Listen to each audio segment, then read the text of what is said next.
Hello there, Atheist Junior here, your friend and humble narrator, and I'm going to be doing a little bit of a different video today.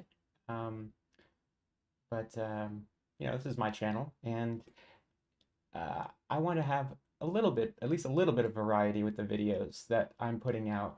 As much as I enjoy, and I know you guys enjoy me uh, dunking on Kent Hovind and Matt Powell, I don't want to be a one-trick pony on YouTube. And it's no secret that I'm a big Nine Inch Nails fan.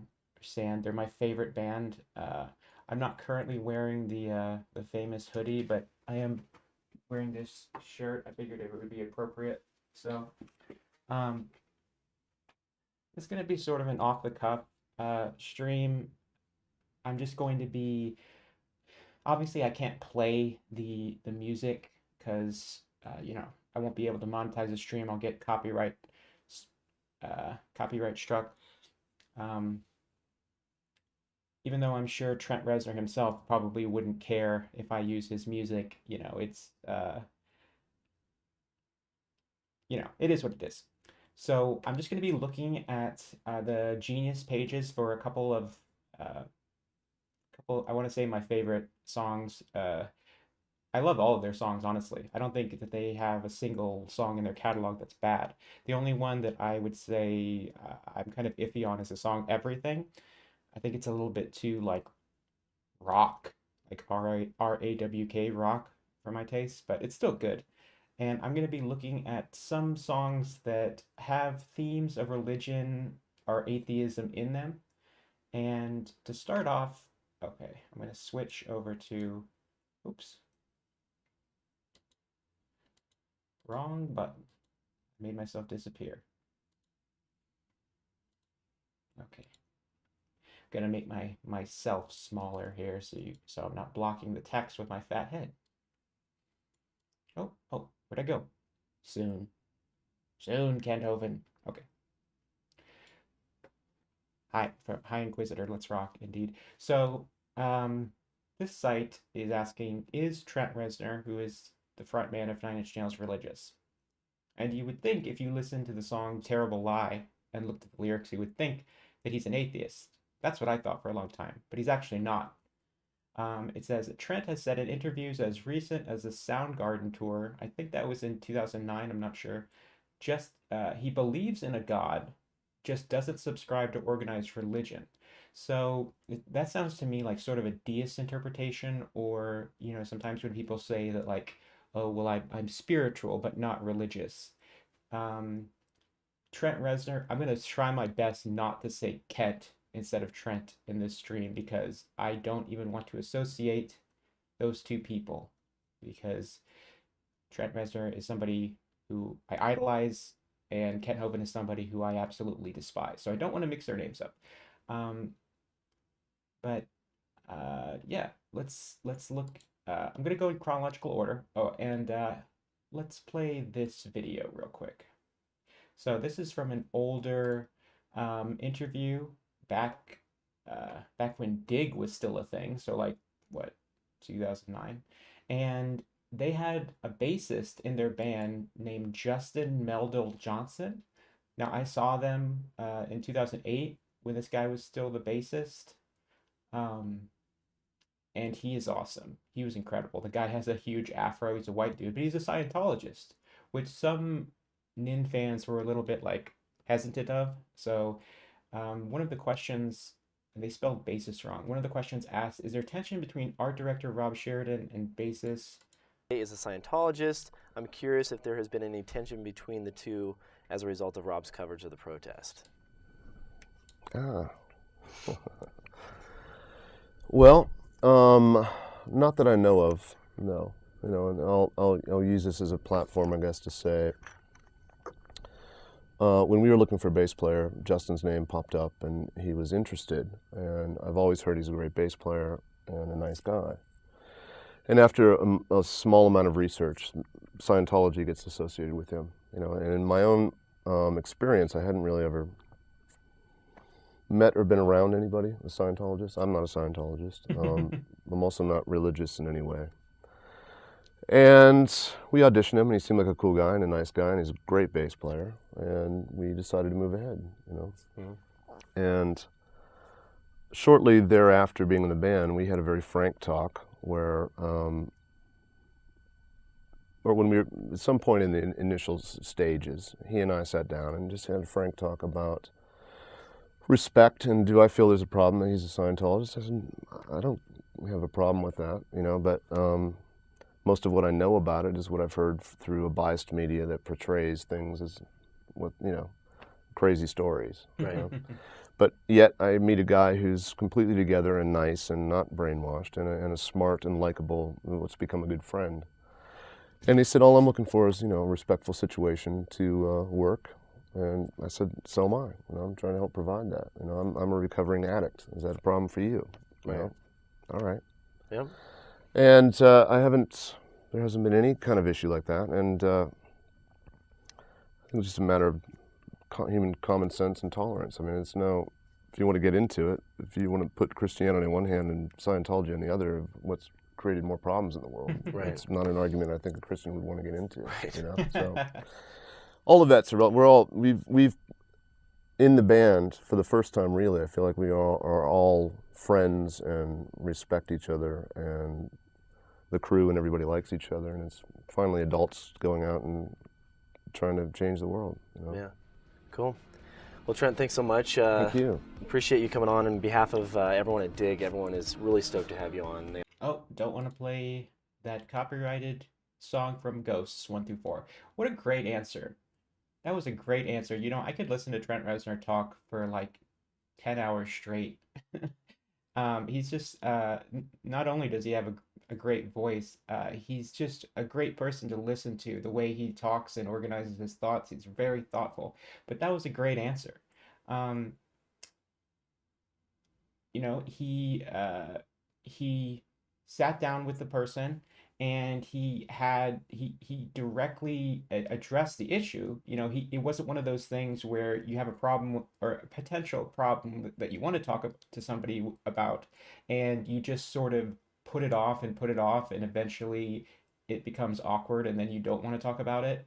It's so much better to just address the problem like, two adults. And what he basically said was, I think, is this going to get in the way of us working together as bandmates? And because Trent is somebody who he just wants to, when he's on tour, he wants to go out on the road and just put out an amazing show with no hiccups or anything, like a machine. Like I've seen them live twice, and the last time I saw them live, they came on stage the minute that it was scheduled to on the ticket. Like I've been to some concerts where the band or artist shows up really late, but yeah, they were like a machine when I saw them live last time.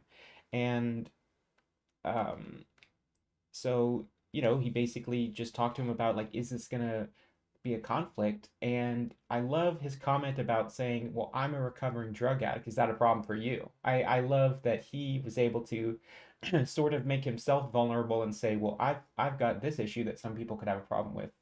Like, is that a problem for you? So it's a great answer. And, he's right about Christianity versus Scientology. Obviously, Scientology is not great, but I love his comment about, well, obviously, I haven't heard good things about it, and it's not something that, I like, but then I meet this person who is a good friend, and it's not an issue for us. So and I feel like that's the way I try to approach when I'm talking to people who are religious or Christian on my channel. Um, you know, I don't want to disrespect the person unless it's somebody like Kent who basically, you know, wants that conflict and, is going to mock me or atheists in the first place and is just a piece of crap.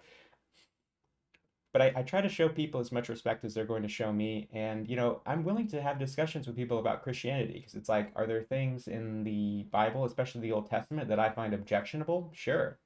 But I'm willing to talk to Christians about it in a respectful context. So, hello to the people in the chat. Glad you guys are up. So we're gonna go in chronological order for the song, and I'm just gonna read some of the lyrics since I can't play the songs. So this song is called Terrible Lie, and the whole song seems to be about somebody who is sort of asking God or pleading with God, whichever. It seems to me that this song and several others, when Trent is criticizing religion in his songs, you can usually assume it's in the context of Christianity because Trent is an American and he's been very critical of organized religion in the United States, specifically Christianity and politicians who are Christian and try to spread their religious beliefs into their politics and their law, which I absolutely agree with. So it says, "Hey God, why are you doing this to me? Am I not living up to what I'm supposed to be? Why am I seething with this animosity? I think you owe me a great big apology." So it's a great rhyme scheme there. And it's sort of asking, because this is something I think that every religious person has probably done at some point and said, like, the famous question of like, why God? Like, why am I being singled out? Or why, if I'm a good person, are bad things happening to me? Obviously, the answer from an atheistic point of view would be, well, because there is no God, and because karma isn't in the universal sense isn't real. I mean, if you're mean to people, you're going to be hated and people are probably not going to do nice things for you. So it's true in that sense, but in terms of fairness, the universe doesn't care about you. Um, and so the title of the song is Terrible Lie. And I think what this is referring to is the lie that religion gives people, it tells people that, hey, you have problems, you have hardships, you've had loss in your life, you've had trauma, you've had depression or other issues. Come read this book, let Jesus into your heart, and you can find the answers in the Bible. And this is just obviously this is just going to be my interpretation for all of these, but to me it seems like somebody was like, okay, they signed up for the religion, they went through all of the paces, and they didn't find the answers they want, and now they feel like they've been lied to. Maybe this person was religious and then became an atheist and thought, this is a lie, and it's not just a lie, it's a terrible lie because it's the worst thing that you could be lied to about, that there is a loving God that cares for you and created you in his own image and created the earth at the same time as the beginning of the universe, and that you're special, and that you get that. A lot of people, they have that carpet ripped out from under them when they become atheists, and it can be very, very traumatic to them. So it says, "Hey God, I really don't know what you mean. Seems like salvation comes only in our dreams. I feel my hatred go all the more extreme. Hey God, can this world really be as sad as it seems?" So I think this is like, again, it's a classic question of religion asking, how can things that are really terrible, like the Holocaust and other things, happen to with a God watching over the earth? How can he allow these things to happen? Or did he will them to happen? That's the question of, did God's plan include all these terrible things that have happened to humanity? Or does God sit by and watch these things and doesn't seem to uh, want to intervene, just allows these things to happen? Like if you've had some sort of terrible trauma happen to you and you think, well, obviously God could have prevented it. He could have intervened, like you've heard of divine intervention. And when people have a loved one that succumbs to cancer, they want to thank God instead of thanking the doctors. But when the person dies of cancer, well, that was part of God's plan. They didn't take enough vitamin B17. So, and then it just sort of repeats this mantra of, don't take it away from me. I need you to hold on to. And I think that's sort of this person who's going back and forth with, I have this religion that I wanted to get the answers from, and I'm not getting those answers. I feel like I've been lied to, but I don't want this sort of um, safety blanket of a faith taken away from me because maybe it does help. So I think these lyrics are really great. And this is really, it's one of the first songs that Trent Reznor ever wrote. So I think that's great. And this is, I mean, I feel like you have to talk about this one, right? Closer. Um, so if you haven't listened to the Downward Spiral, it's my favorite album ever, like just period. I think it's a great concept album. And what the sort of storyline of the album is it's talking about somebody who's going through what seems to be an extreme depressive episode over a period of weeks or maybe months, long time. And it's a downward spiral that ends, I think, in the person's suicide. It's not exactly clear, but it seems that the person either attempts suicide or actually goes through with it, and maybe, the final track is sort of an afterlife sort of thing. It's not exactly clear, but my interpretation is that the guy has all of these um, vices that he goes to, and um, I'm gonna go to Wikipedia real quick. Wikipedia. I'm gonna look up sort of storyline of the album because I know it's gonna be better on here than what I could say.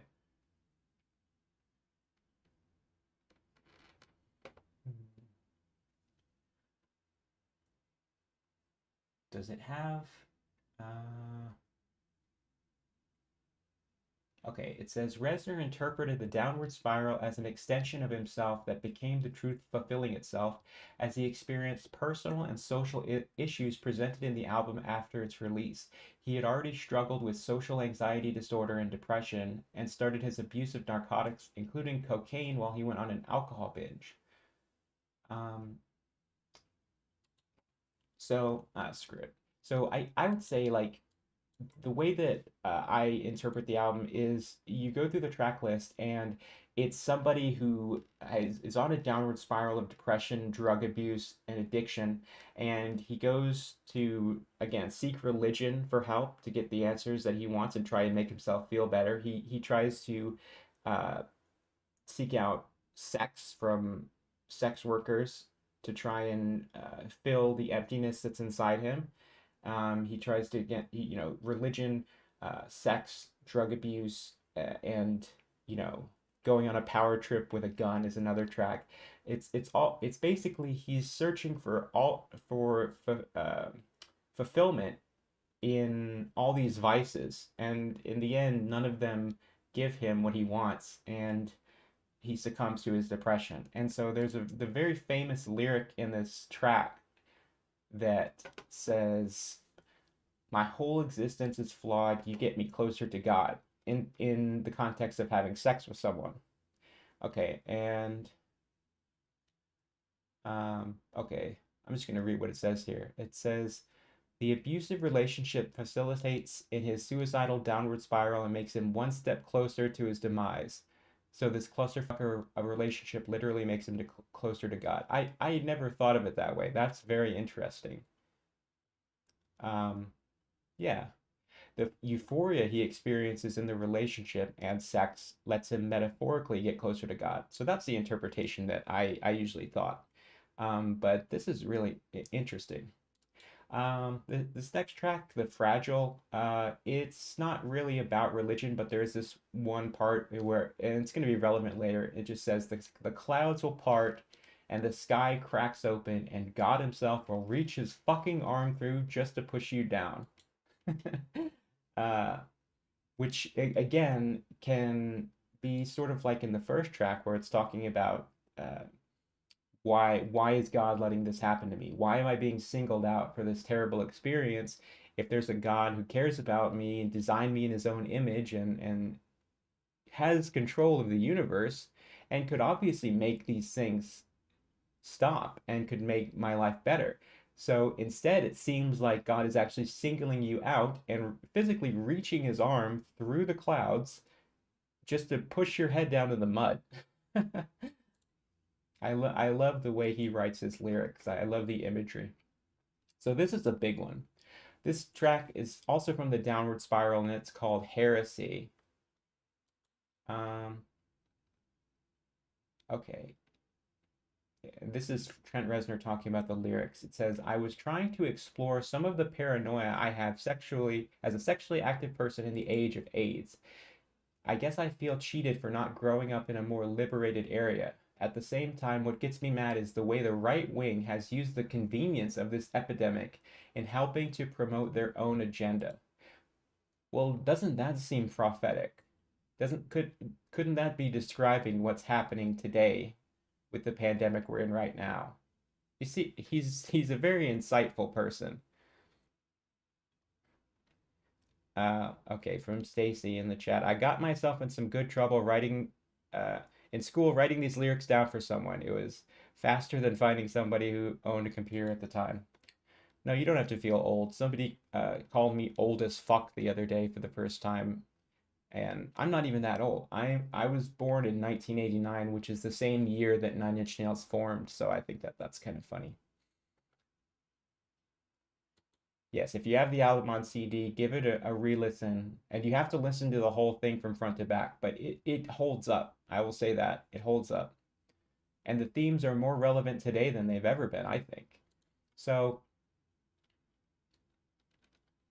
okay, it says he sewed his eyes shut because he's afraid to see. He tries to tell me what I put inside of me. He's got the answers to ease my curiosity. He dreamed a God up and called it Christianity.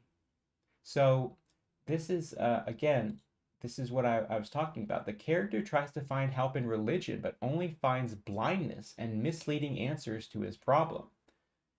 And this first lyric about he tries to tell me what I put inside of me is again a reference to the religious right, and you know, saying basically that gay marriage is wrong, that being homophobic, and trying to pin AIDS as a completely homosexual disease, which it isn't, and trying to govern what people do in the privacy of their own bedroom with consenting adults. And this is my favorite lyric section from this song. It says, "God is dead and no one cares. If there is a hell, I'll see you there." So I like the if. That's pretty funny. And God is dead is definitely a famous quote from Nietzsche. Um, Although saying God is dead implies that God existed in the first place and was alive at some point. So I never really liked that quote, but um, yeah. So verse 2, it says, he flexed his muscles to keep his flock of sheep in line. So a shepherd, like Jesus was a shepherd, or a religious minister has his congregation. He made a virus that would kill off all the swine. His perfect kingdom of killing, suffering, and pain demands devotion, atrocities done in his name. So this is a reference to the AIDS virus, because you have to wonder, why did God create these viruses in the first place? Why did God create fleas that could spread the bubonic plague? Um, so yeah, that's pretty much it for that one. Okay, and this is probably my favorite song that I'm going to talk about in this whole list. So first, I want to talk about this album Year Zero for a second. So in 2007, the band came out with an album called Year Zero, and this is another concept album, except this was an album where the storyline was set in the year 2022. So we're coming up on the year next year, which is pretty funny. So it came out in 2007. Sorry, I'm typing something in the chat. Um, if you type comments with curse words in them, sometimes YouTube automatically will withhold them, and I have to approve them. So I have the chat open now. So the storyline of Year Zero is it's basically that you have a United States in the fictional year 2022. And in when this happens, okay, I'm just going to read what it says on here. So it says the story takes place in the year 22, which is termed year zero by the government, being the year that America is reborn. The U.S. has suffered several major terrorist attacks. In response, the government granted itself emergency powers and seized absolute control of the country. The U.S. government is now a Christian fundamentalist theocracy, maintaining control of the populace through institutions like the Bureau of Morality and the First Evangelical Church of Plano, and locked into near constant war abroad against their aggressors. Sounds about right. With the implied ulterior motive to expand their spheres of influence. Americans must get licenses to marry, bear children, etc. Subversive activities can result in getting these licenses being revoked, such as like making artwork and stuff is like forbidden. Dissenters regularly disappear from their homes in the night and are detained in federal detainment centers and sanitariums if not executed. The government, corporate, okay, so there's way more to this storyline, but this is basically where the government and the biggest church in the country have now merged. So there's no difference between the US government and the Christian theocracy. So it's a theocratic government like Saudi Arabia, except with Christianity. And one day there's a sighting of what appears to be a giant hand coming down through the clouds, and that's what this album cover is. So this picture is supposed to be taken from the inside of a car. So it's somebody has an alien sighting. They think it's an alien. Nobody is sure what it is, but it sort of looks like a hand coming down through the clouds. So that's why I referenced those lyrics from earlier. And some people think it's an alien presence. Some people think that it's a sign from God that the rapture is going to happen soon and everybody has to repent, and that there's going to be a rapture where only the chosen few are going to go to heaven and everybody else is going to die in a great holy war. So it's a pretty crazy storyline for an album, but let me see.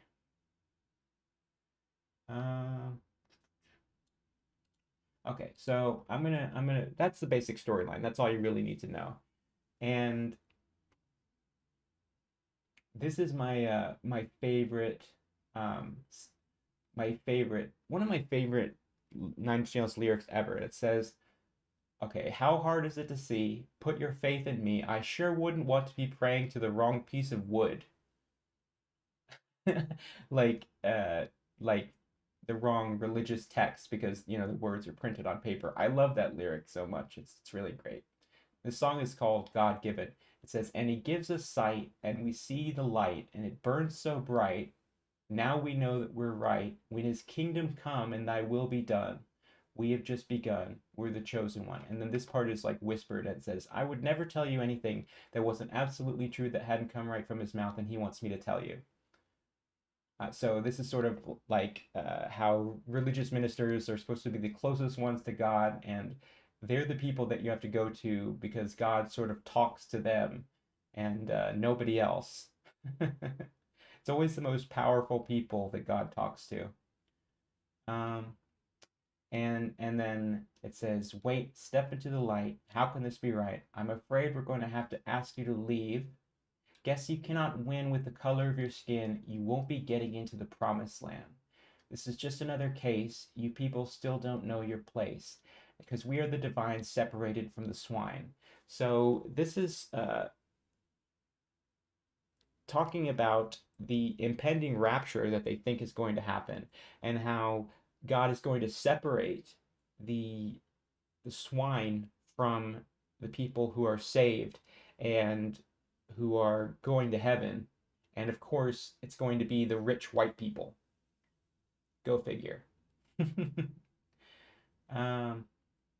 Yeah, so I love that song. It's a great track. And then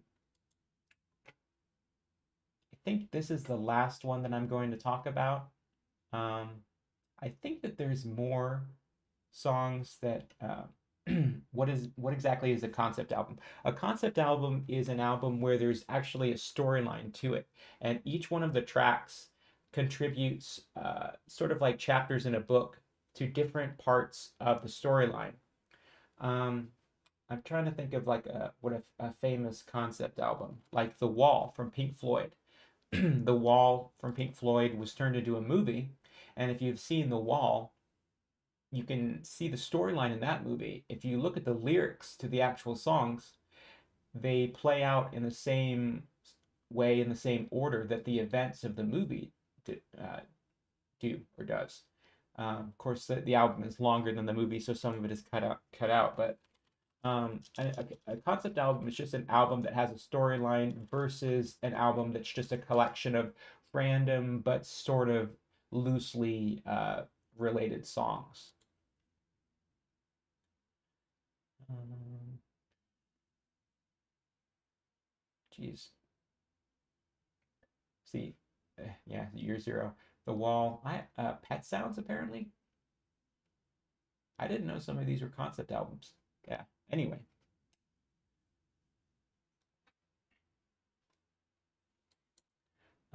okay, so this is like just the last song I'm gonna talk about. And this is the last song on the album that is after basically the aliens sort of kill everybody.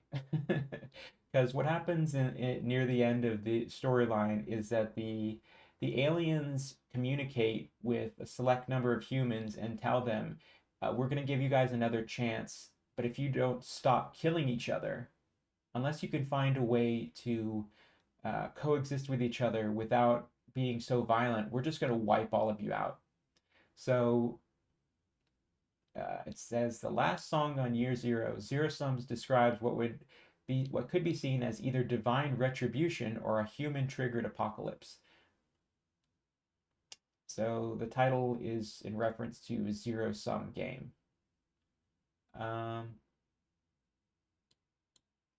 okay, so these are really nice lyrics too. So this song is sort of reflecting on things after the apocalypse, basically. And there's probably none to very few survivors. And it says, "Shame on us, doomed from the start. May God have mercy on our dirty little hearts. Shame on us for all we've done and all we ever were, just zeros and ones." And I think those are really, really beautiful lyrics. So, okay. 1 second. All right. Okay, so that's pretty much it. I just wanted to talk about a few songs that I really liked, and to keep it uh, relevant to the content that I make in the channel, because this is a channel about atheist content. I figured that I would analyze some of these tracks that have a sort of religious message, not necessarily an anti-religious message, because I don't know if Trent Reznor is a straight up atheist or not. It's not exactly clear, but he's definitely been critical of the religious right wing and organized religion like Christianity and the bigoted beliefs that some of those people, not all of them, have towards gay people and people of a different race and all of that. So, yeah, when Bowie went spacey, David Bowie and Trent Reznor were actually very close friends. They toured together, and yeah, I know Trent was pretty bummed, as we all were when David Bowie died. Um, there's one more song called "God Break Down the Door," but I don't know if that one is really uh, talking about um, God in the same way that these other ones are. It's a lot more abstract because that song is like a David Bowie song. Um, so yeah, I guess I'm going to sort of end the stream here. Thank you guys for tuning in. I hope you guys will bear with me when I try to do content like this that's slightly different than what I'm doing.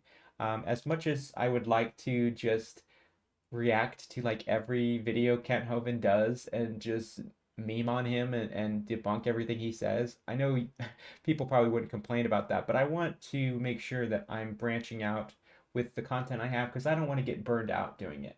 And I basically make videos that I would like to watch. That's the way that I approach making YouTube content is I make videos that I would want to see. That way they'll exist, and hopefully I make the videos because I enjoy making them. If other people enjoy them and I'm able to profit from it, that's awesome.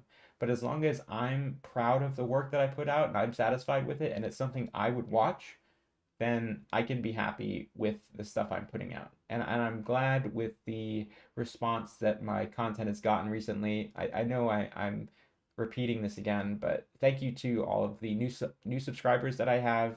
You guys are awesome, and all the nice comments I've been getting, and all the support. I just got some stuff in the mail from Amazon that people have sent me from my Amazon wish list, which is awesome. Thank you guys.